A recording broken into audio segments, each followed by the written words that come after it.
സുഹൃത്തുക്കളെ, രാവിലത്തെ യാത്രയിൽ വലിയ ആൾക്കൂട്ടം കണ്ടാണ് ഞാനും അങ്ങോട്ടേക്ക് ചെന്നത്. പെട്ടെന്ന് ഡെങ്കി ബോട്ടുമൊക്കെ ആയിട്ട് റാപ്പിഡ് ആക്ഷൻ ഫോഴ്സും കുറേ ആളുകളും അവിടെ തിക്കിത്തിരക്കുന്ന കാഴ്ച കണ്ടു. എന്താണെന്നറിയാൻ ഞാനും അങ്ങോട്ട് ചെന്നു. അപ്പോൾ നമ്മുടെ ചാണ്ടി ഉമ്മൻ MLA ഒക്കെ നിൽക്കുന്നു. അവിടെ എന്തോ തിരയാൻ ഉള്ള പരിപാടിയാണെന്ന് തോന്നുന്നു. അവരതൊക്കെ ചുവന്നുകൊണ്ട് പയ്യെ താഴോട്ട്, ഇത് പുതുപ്പള്ളിക്കടുത്തുള്ള കൈതേപ്പാലമാണ് സ്ഥലം. അതെ, അന്വേഷണമാണ്. ഇന്നലെ ആരോ ഇവിടെ കാല് തെറ്റി വെള്ളത്തിൽ വീണു. പക്ഷേ ഇതുവരെ ആളെ കണ്ടിട്ടില്ല. അപ്പോൾ അതിന് ഉള്ള അന്വേഷണമാണ് ഈ അഗ്നിശമന സേനക്കാരും ജനങ്ങളും ഒപ്പം MLA ചാണ്ടി ഉമ്മനും കൂടിയിട്ടുണ്ട്. വളരെ നേരമായി ഇവർ വളരെ സ്ഥലങ്ങൾ അന്വേഷിച്ചു, പക്ഷേ കണ്ടുകിട്ടിയിട്ടില്ല. എന്നാൽ ഇനി ഇവിടെ ഈ തോട്ടിൽ കൂടെ അന്വേഷിക്കാം. അതിനുവേണ്ടിയാണ് ആളുകൾ ഒത്തിരി കൂടിയിട്ടുണ്ട്.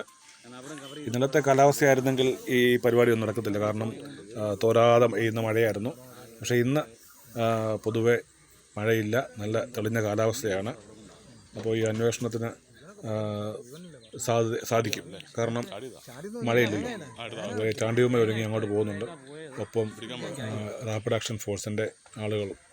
പക്ഷേ അവർ ഡെങ്കി ബോട്ടിനകത്ത് യമഹ ഫിറ്റ് ചെയ്തിട്ട് അത് സ്റ്റാർട്ടാകുന്നില്ല. കുറേ നേരമായിട്ടും അവർ ശ്രമിക്കുന്നുണ്ട്, പക്ഷേ സ്റ്റാർട്ടാകുന്ന ലക്ഷണം കാണുന്നില്ല. അപ്പോൾ ഇനി എങ്ങനെയാണ് എന്നറിയത്തില്ല.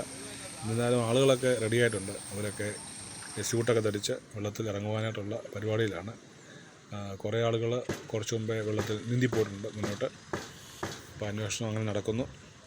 ഞാനതിൽ അവിടുന്ന് തൽക്കാലം മാറുകയാണ്. മഴക്കാലമാണ്, വെള്ളപ്പൊക്കമാണ്. ആളുകൾ വളരെ ശ്രദ്ധിക്കേണ്ട ഒരു സമയമാണ്.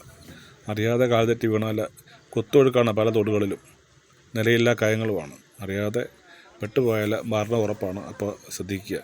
ഈ കഴിഞ്ഞ ദിവസം തന്നെയാണ് പാറക്കക്കടവിൽ മീൻ പിടിക്കാൻ പോയ 2 യുവാക്കൾ മുങ്ങി മരിച്ചത്.